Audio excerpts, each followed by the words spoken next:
What is going on, Clipper fans? It is Clips and Dip, the podcast. I am William Updike, joined by Adam Oslin. No Charles Mockler today, but we're gonna try to soldier on. How are you doing today, Adam? I'm good.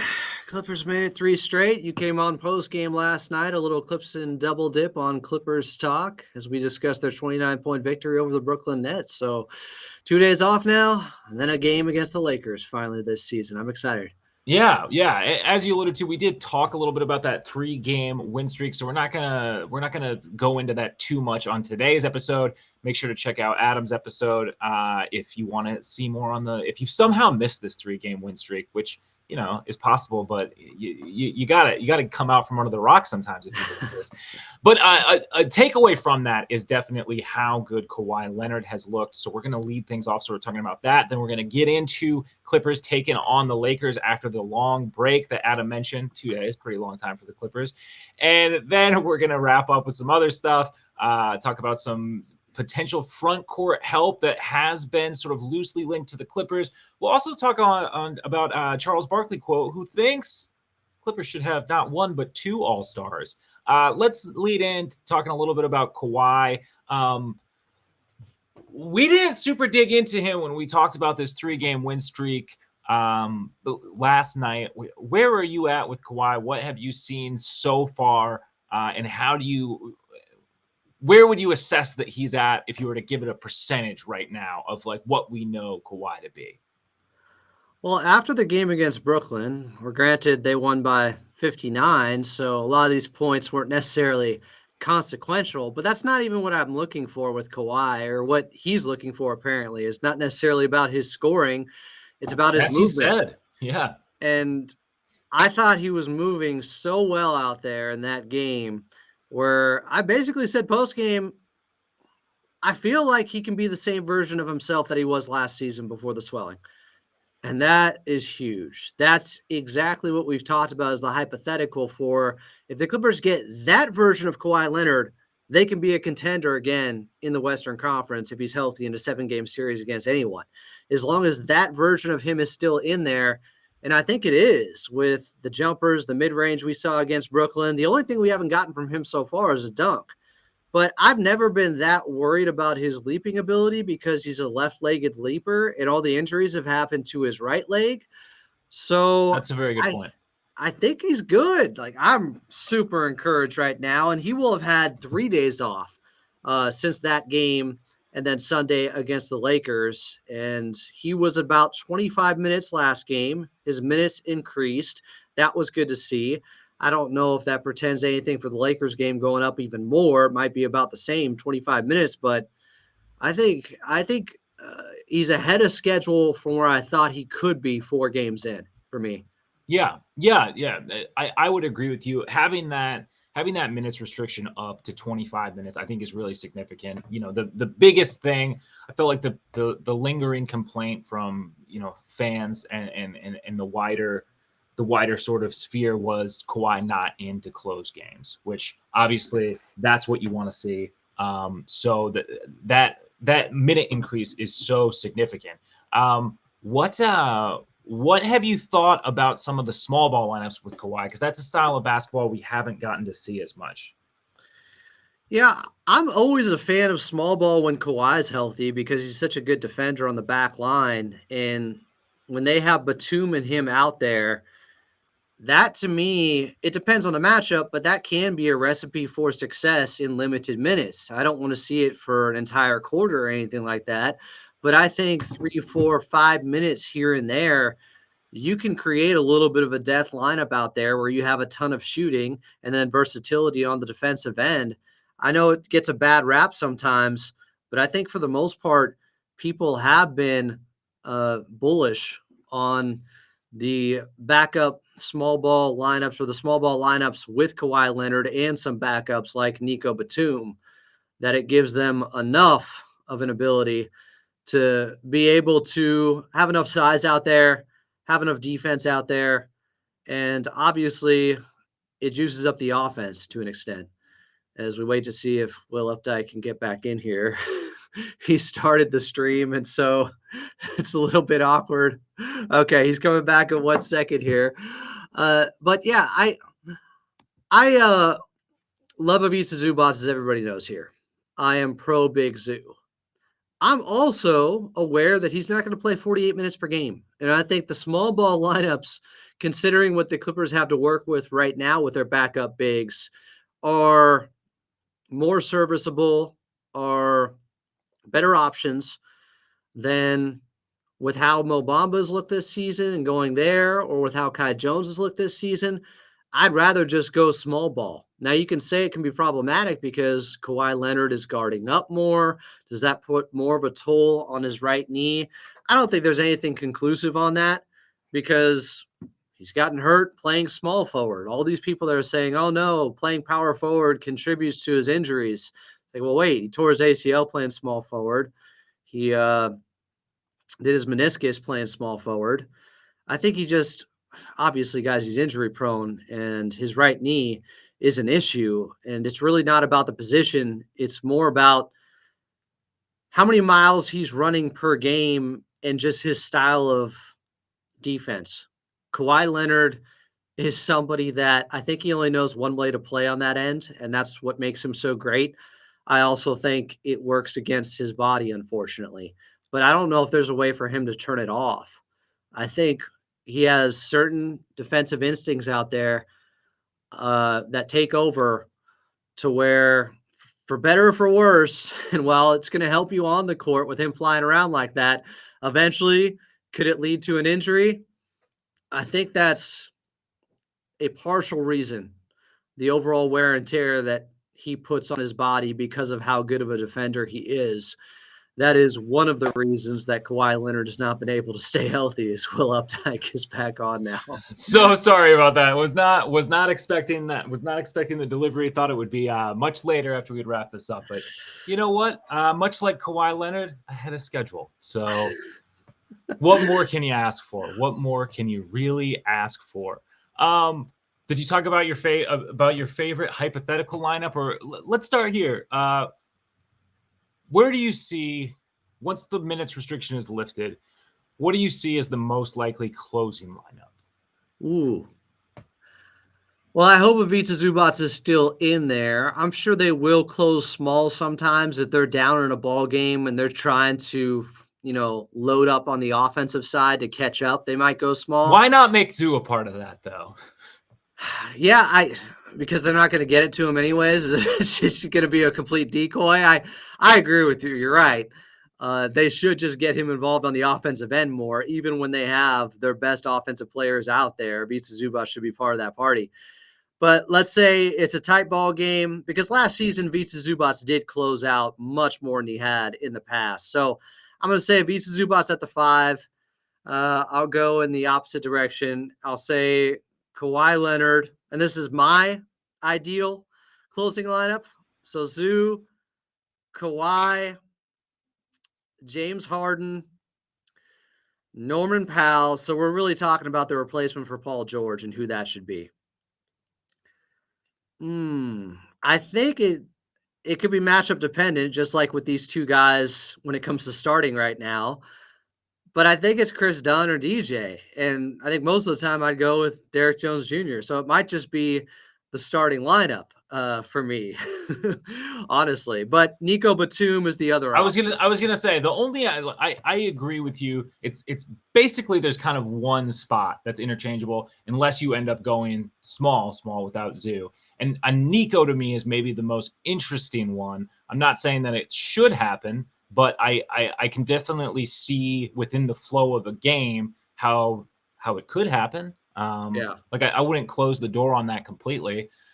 I think there's honestly going to be times where people are going to have a revelation come the playoffs that, we could just start Nico Batum at the 4 against certain teams. Like, there's your answer at power forward. Nico hasn't played heavy minutes during the regular season, and now we can start him in a playoff series at the 4, and that's how you get Kawhi to the 3. I think that's a real option. And why would you like that over Derrick Jones Jr.? Just because of the more assured shooting and better passing, or? Yeah, he's a better connector overall. veteran savvy, and I think he can guard up a little bit better than Derrick Jones Jr. Not that he's bad at that, Interesting.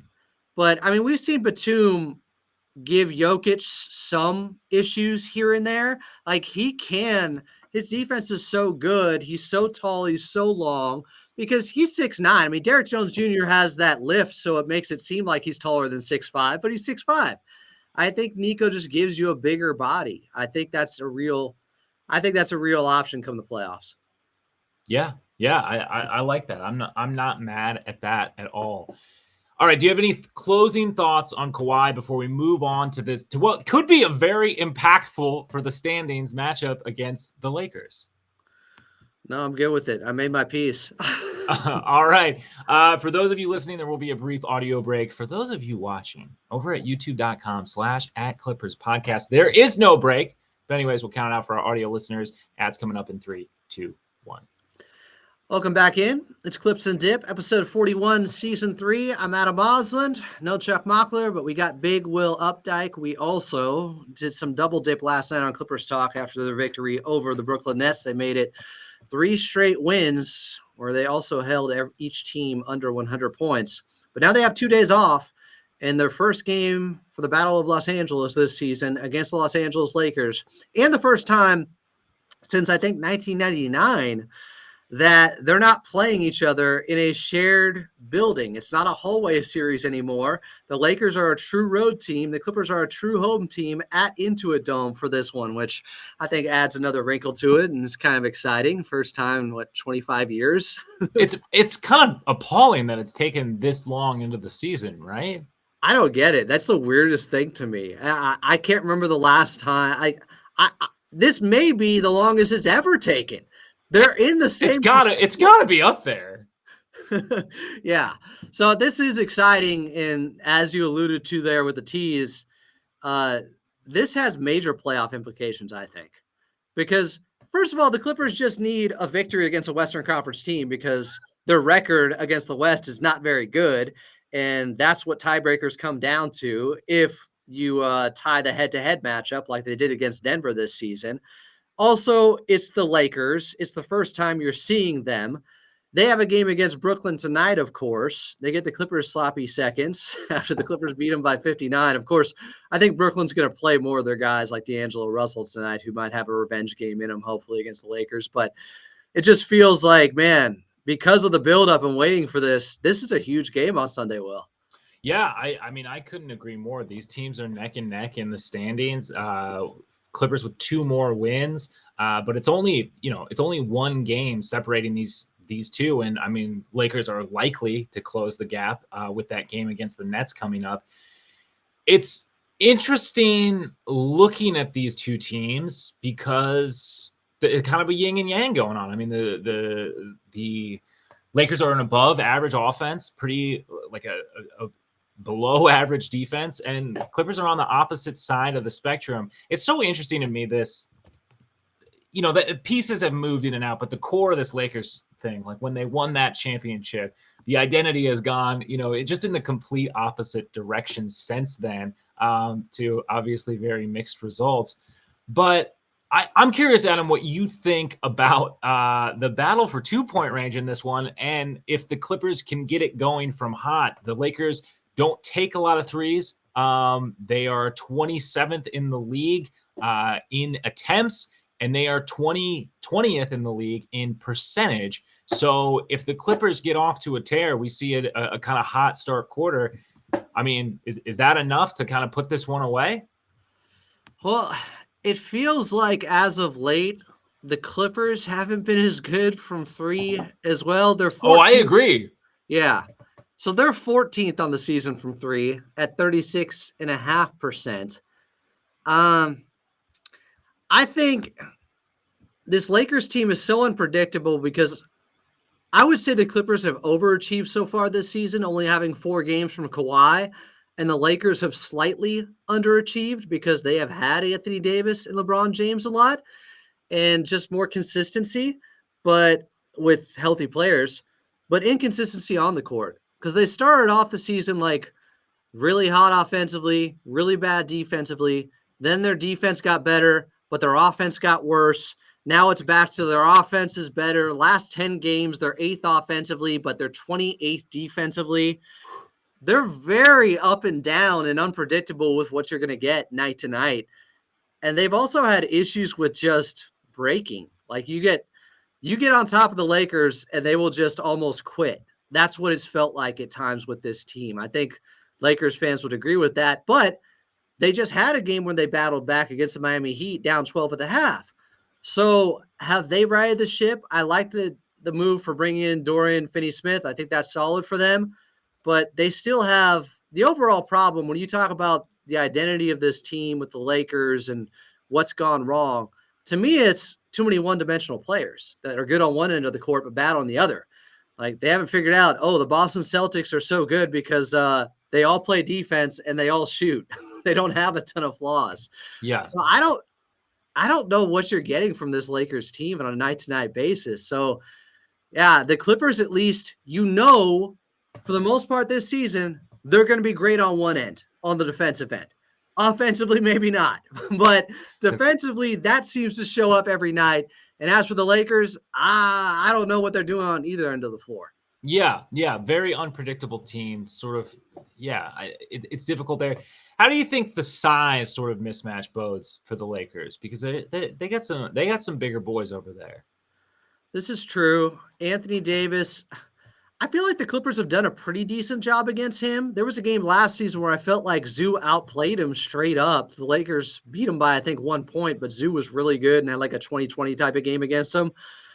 They won the first 11 games of the Ty Lue era against the Lakers until last season when the Lakers won the season series 3-1. So there was so much domination going on by the Clippers for a while.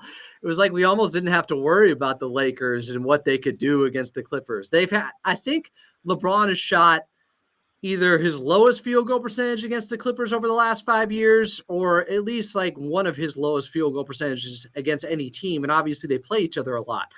So Ty Lue has been good game planning against them.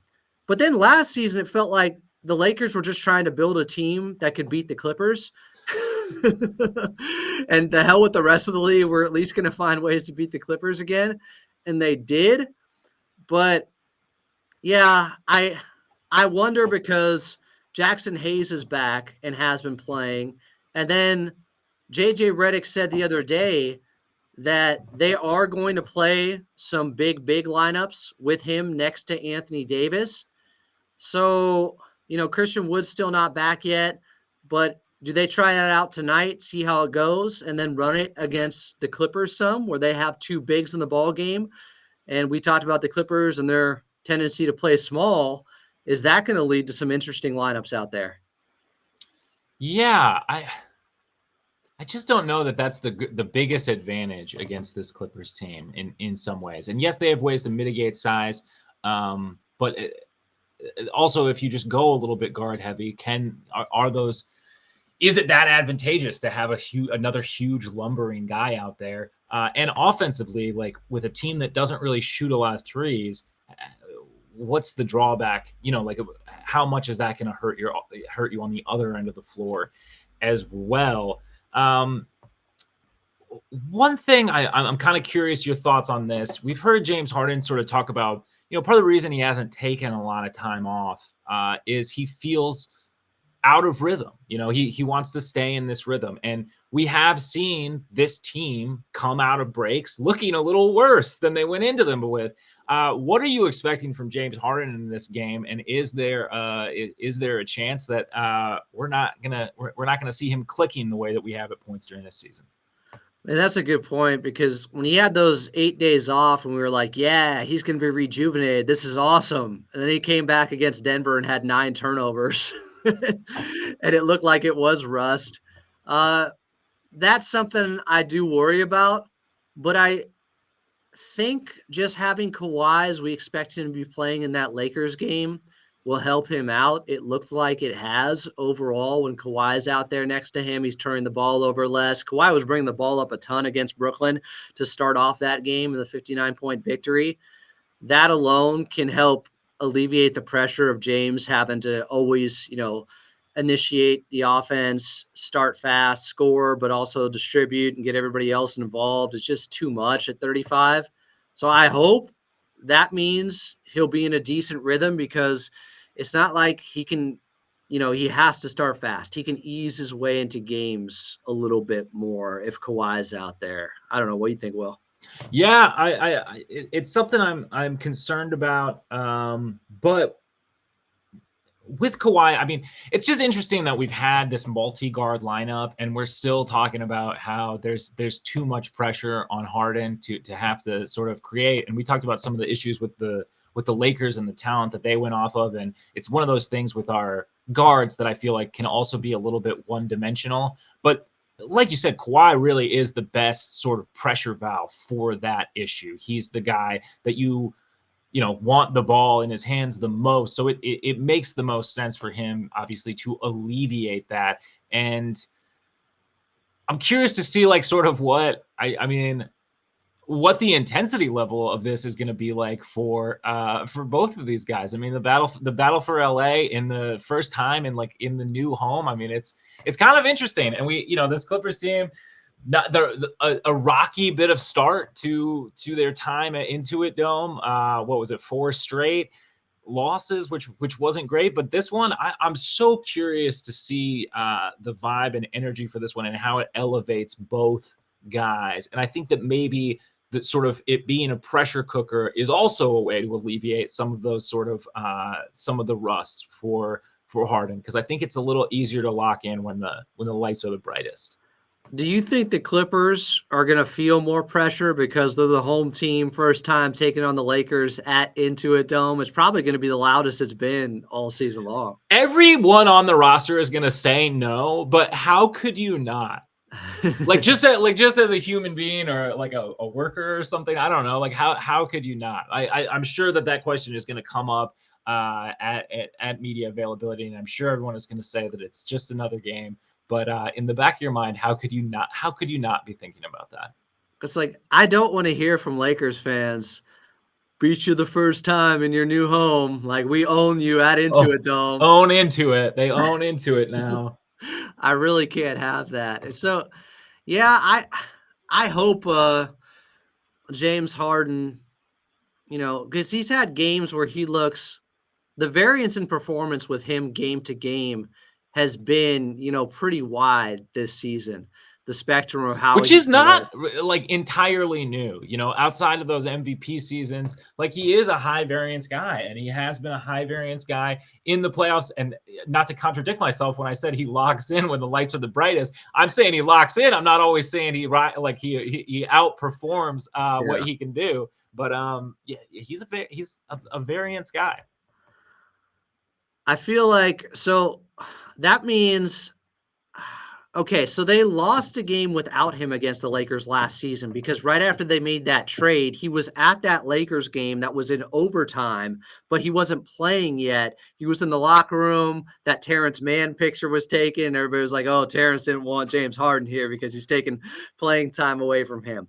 So with James Harden, they went 1-2 against the Lakers last season then, because he wasn't available for the first game and they played 4.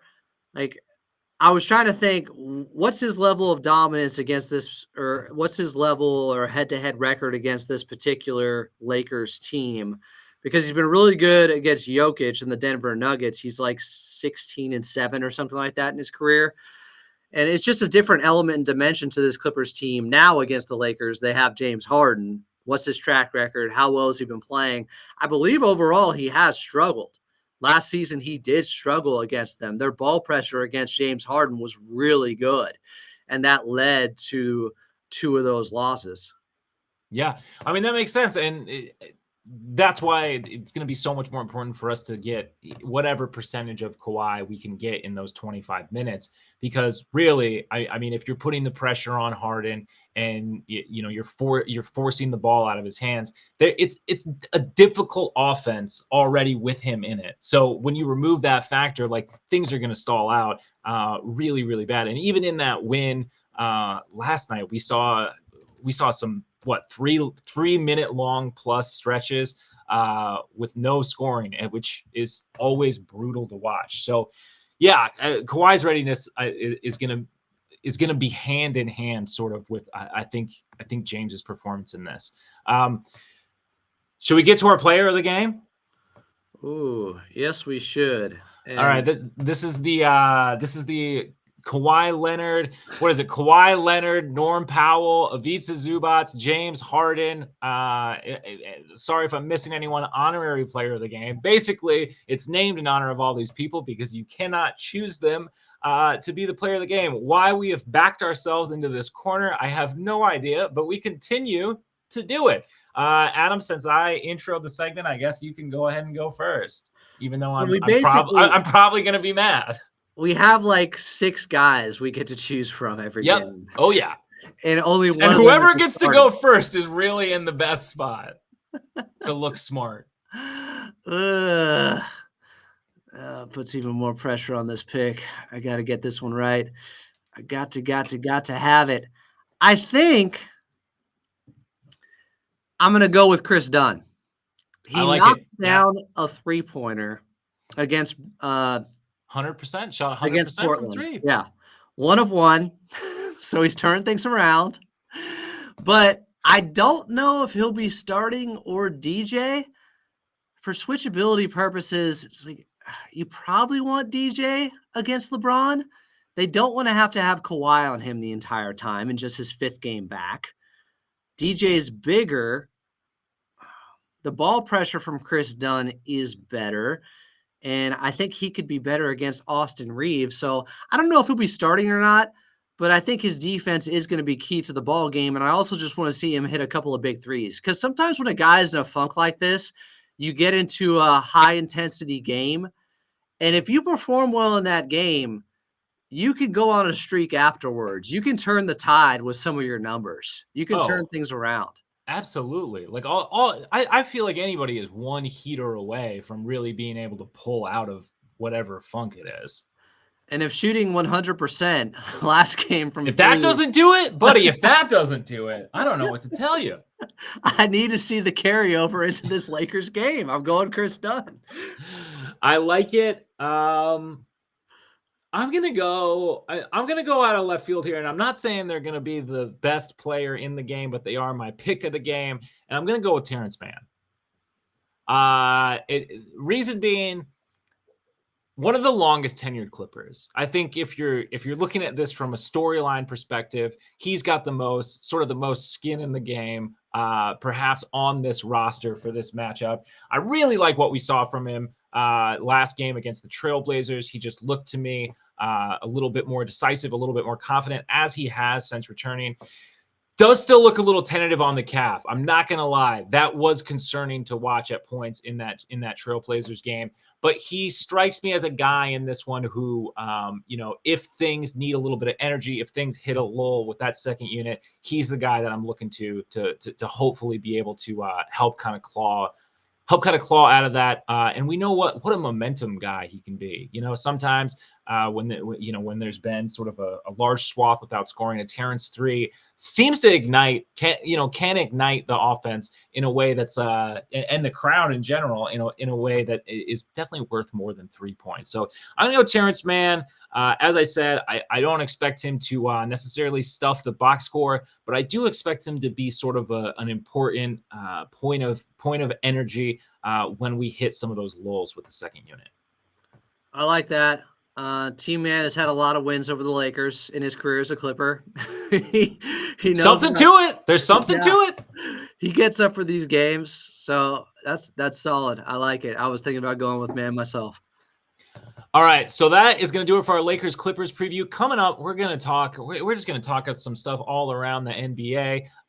We'll talk a little bit, as I mentioned up top, about Charles Barkley thinking there should be 2 All-Stars for the Clippers, and a couple of front court names that have been mentioned that could be potential trade targets. So all that coming up in 3, 2, 1.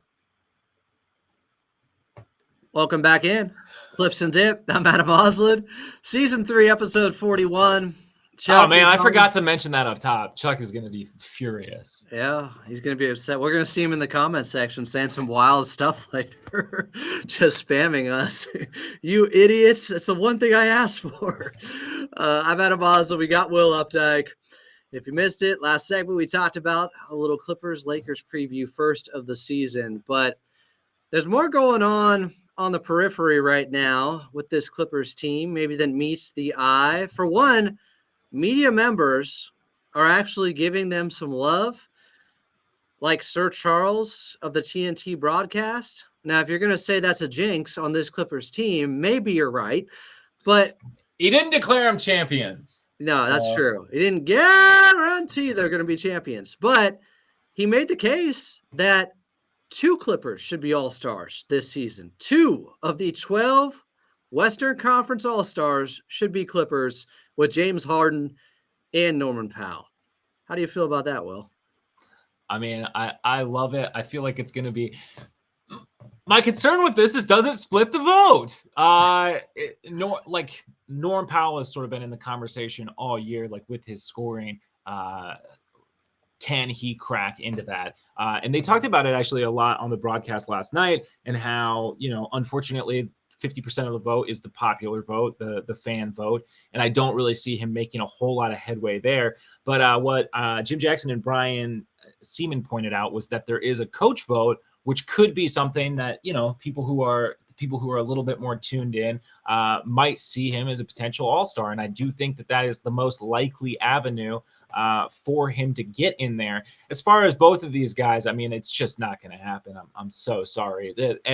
Remember the first year of 2-1-3, we only got one, for God's sakes. I mean, PG did miss, I believe, 16 games to start the season, and then sprinkled throughout some back-to-backs and stuff.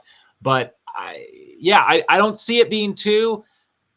If I have to choose one, it's really difficult for me, because looking at Norm and how important he's been to this team, and how important he is to the overachieving that we've done thus far in the season without Kawhi Leonard, but on the other side, I'm beating myself up here. Harden is the system. So it's kind of, it's really difficult for me. Part of me, though, I think also just for the underdog of it all, would really like to see Norm Powell get the All-Star nod this season in a Clippers uniform. So I don't think it's possible to get 2.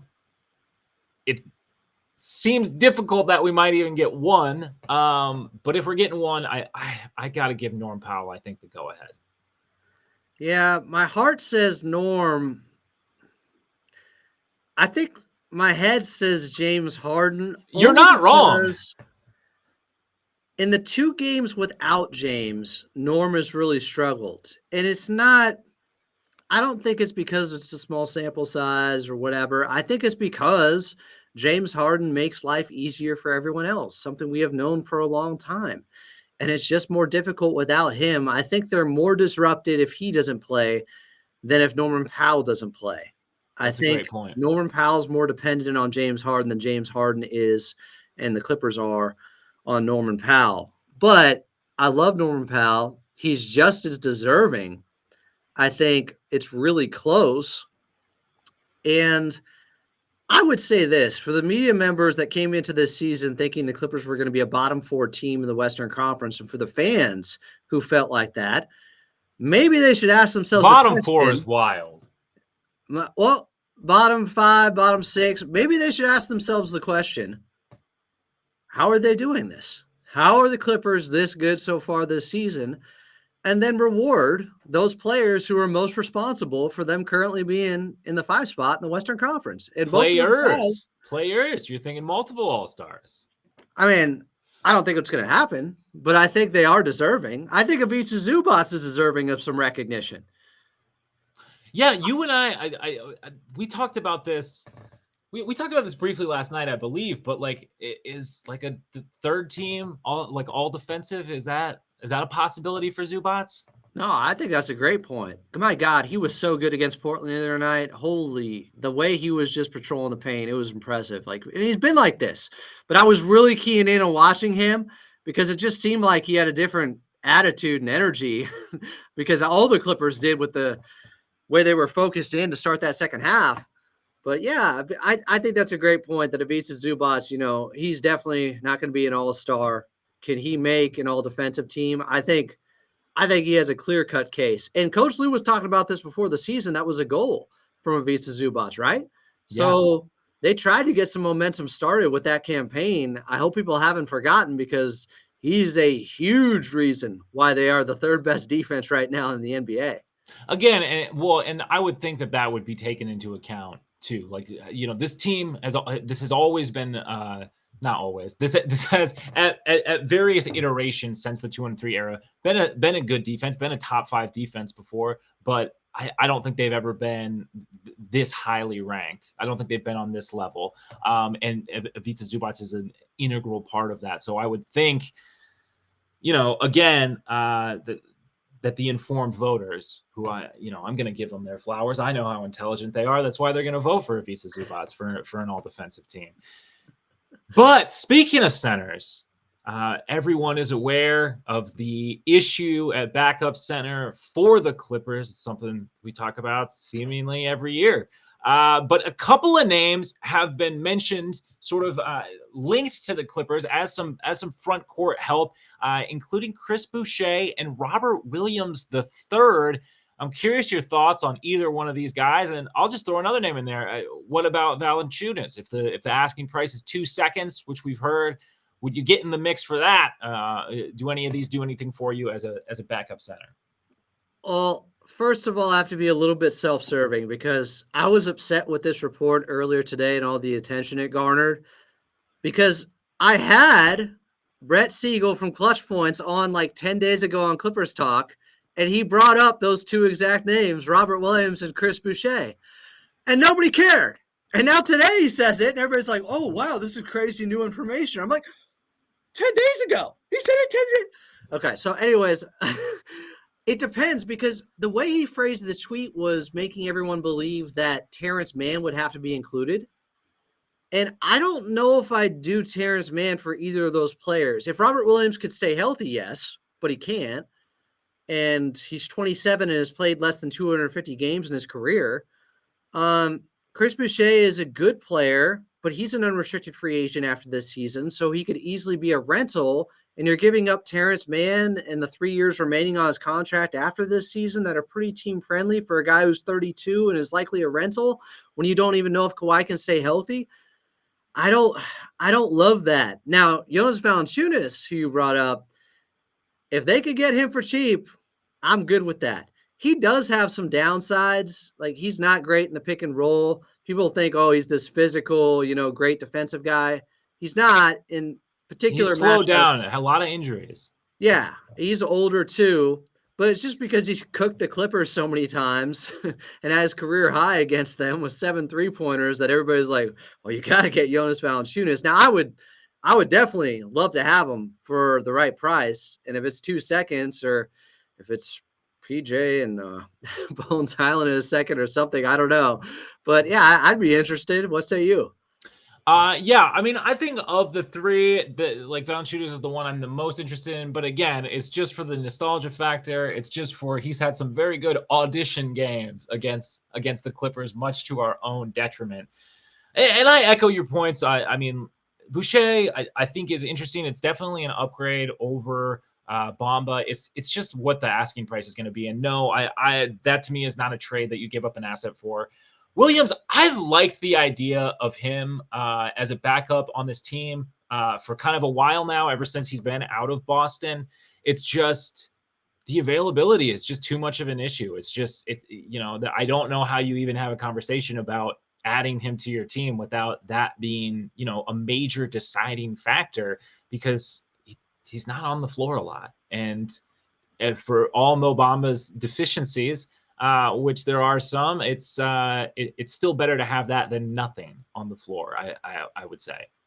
Yeah, Robert Williams to me projects as a starting level center if he could just stay healthy. He's that good of a rim protector and rim runner. He is a great modern day prototypical archetype of what you want from a center position. He just can't stay healthy. And I don't know. He's kind of one of those what ifs to me. Yeah. He is one of those what if players.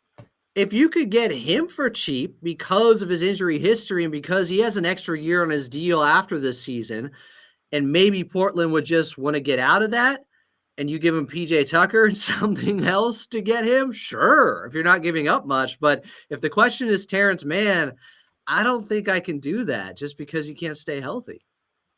Yeah, I agree. All right, before we get out of here, after this Lakers game, the Clippers have a back-to-back. The Lakers game is the start of a 4-5. Yeah. What's your give me your quick prediction over the 4-5? What are the Clippers going those 4 games? So I was begging for them to win the last 2 games after I saw the reschedule and that 4-5. I'm like, okay, now you have to win the next 2. They did in dramatic fashion or in devastating fashion for the opponent. I think 2-2. I think just go 2-2, split them, find a way. But I need one with of the the wins. emphasis being on a win over that Lakers team. Yeah, because it's so big for the other 3 games are against Eastern Conference teams. Yeah. This game is not just a rivalry game. You need a win against the Western Conference. You need a win against a team that's close to you in the standings. It's just huge. It's not just, bragging rights from fans on the line. This could be, you play them 3 more times after this, of course, but you got to win this season series against the Lakers. Like, you really do. That would put you in a great position to be a top 4 seed in the West.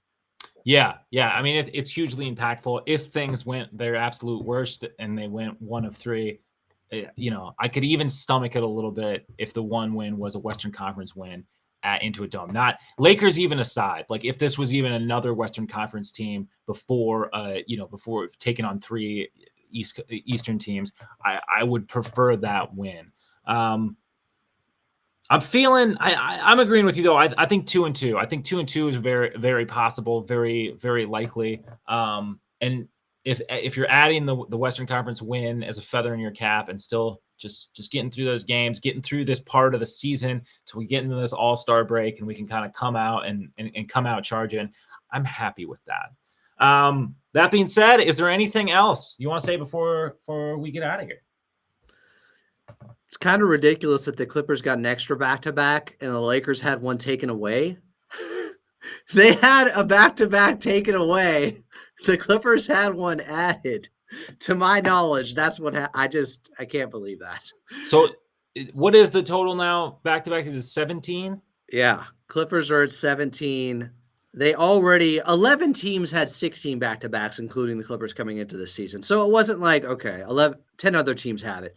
But now they have the most, I think, unless Washington had one added because they were one of the teams that was already at 16. But, obviously it's more consequential and punitive for the Clippers because they have a superstar who's not going to be playing one end of the back-to-back every time. So they got this 4-5, and you already know Kawhi's not playing more than 2 of these games coming up. Absolutely. Yeah, absolutely. We're going to have you close things out with one thing positive, but first just want to let everybody know, let your friends know, let your family know.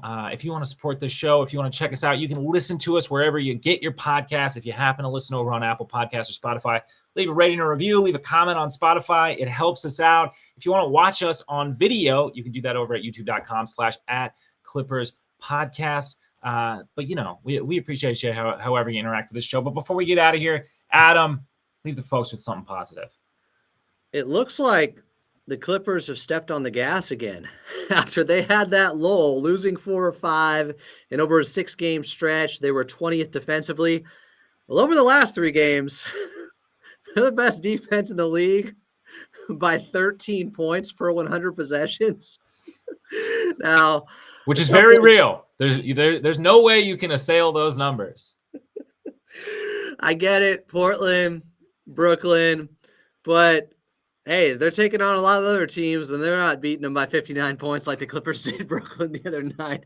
Now, if the Lakers win by 60 tonight over Brooklyn, that would suck.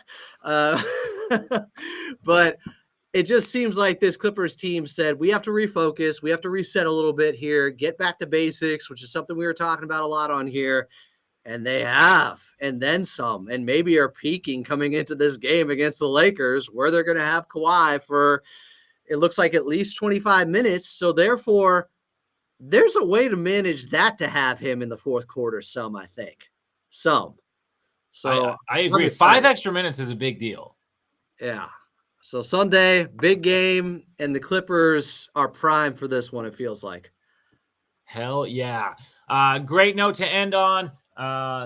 Yeah, we'll catch you next time. Probably all 3 of us will be together, and who knows, depending on how things go Sunday, we might have a little live stream for you. I'm thinking the mood's probably going to be right.